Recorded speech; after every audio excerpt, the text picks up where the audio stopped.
Well, hello there. My name is Sometimes Heather and I make things. Last time I promised to show you this cardigan, so let's get started. It all started with yarn. I spotted this mercerized cotton in the prettiest shade of red and promptly ordered 4 balls. I didn't think to film the mandatory yarn fondling bit, sorry about that. So this is made with Järbo yarn, a Swedish company.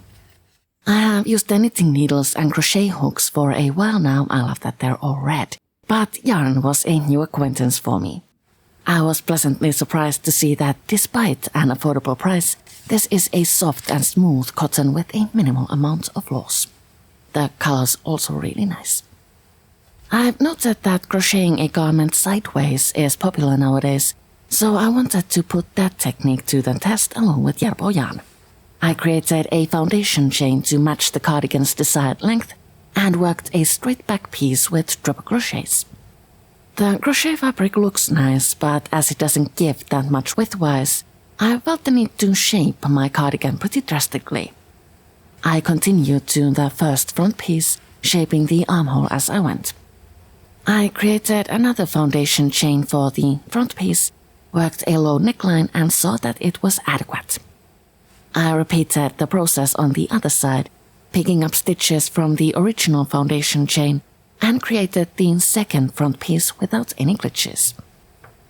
I wanted a shaped sleeve to fit my shaped armhole. I started from the shoulder and worked my way down, joined to work in the round and finished with a cute shell edge. The second sleeve took but an evening to crochet, but sewing the cardigan together, that I put off for 5 whole months. Sewing a knit or crochet item is the thing I like the least. Weaving in ends is actually a walk in the park compared to hand sewing. For the button list, I wanted something extra pretty, so I crocheted shell edges around each buttonhole. Popping in black buttons made them look so cute, don't you think? I love the way this thing turned out, apart from one thing. As I crochet this sideways, the cardigan gives more in length than in width. This means that it feels a bit constricting around the shoulders and doesn't seem to have enough room at the bust. And it also has a habit of becoming disarranged really easily. This was a test garment and I do believe I will stick to crocheting in the traditional way. Sideways can work for shapeless cardigans and rectangular shawls, but I like to work my garments top down.